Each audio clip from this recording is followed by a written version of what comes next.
So I recently read an article that said that the gap between asking price and eventual sale price is 17% lower. That's crazy.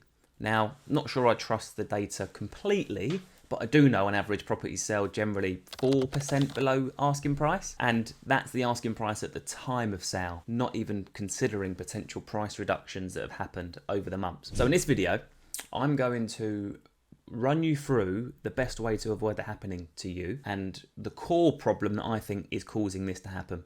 So let's go. All right, so it's sometimes tricky for estate agents to get the pricing right of a property. Unique houses, there's lots of factors at play when it comes to advising a potential client as to how much we think they should be able to achieve for their house. You've got to look at comparables, supply, demand, competition, all this kind of stuff. But what shouldn't be the case is that there's a 17% gap between asking price and eventual sale price. And a big reason as to why that happens, I believe, is that agents have the ability to purposely overprice a house in order to win the business. So what happens a lot in our industry, I can't stand it, and I'm going to tell you in a minute how to avoid it. Let's say you've got a house that's worth £500,000. All the comparables kind of lead to it probably being worth about £500,000. But you see 2, 3, 4 estate agents, one says it's probably 500, here's all my research. Another one says 525, give it a try, maybe take 500 eventually. And another one says, oh my God, we've got buyers waiting, queuing up for this house, 550. Then he says,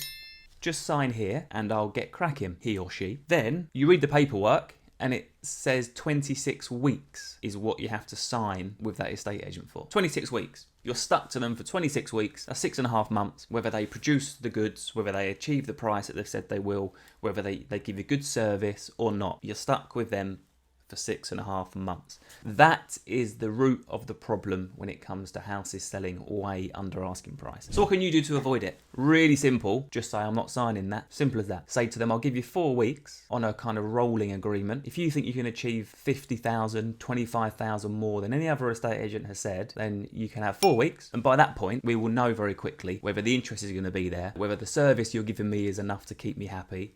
And if not, I'm going to sack you and find another estate agent. It's really that simple. So one thing I'm really passionate about at Bespoke is we have like a 1 minute notice period. So if any of our clients at any time are ever unhappy at all for any reason, they can sack us. Simple as that. We haven't got what I call the license to be lazy 26-week contract. Some do 12 weeks, some do 14, 16, 18, 20. It's all too much. All you should be prepared to give your agent is a 4-week rolling contract. And if they're not prepared to agree to that, that's a red flag straight away.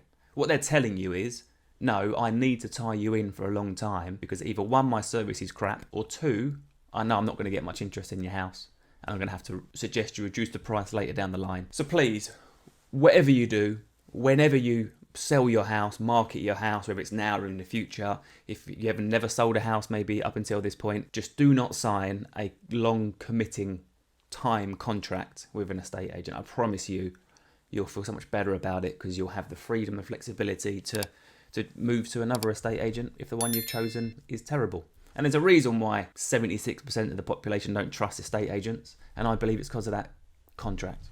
They've got a license to be lazy, they can sit back and do nothing, and you can't sack them. Well, you can sack them, but you're obligated to pay them whatever you've agreed to pay them for that 6.5 months whilst you're in contract with that estate agent. Hope that helps. Drop a comment below if you think this is helpful. If you've had this problem happen to you, if you've tied in with an estate agent, it's not been very good, and you tried to get out of it and they're being not nice about it, just let me know your experience. I'd love to hear. I'll speak to you soon.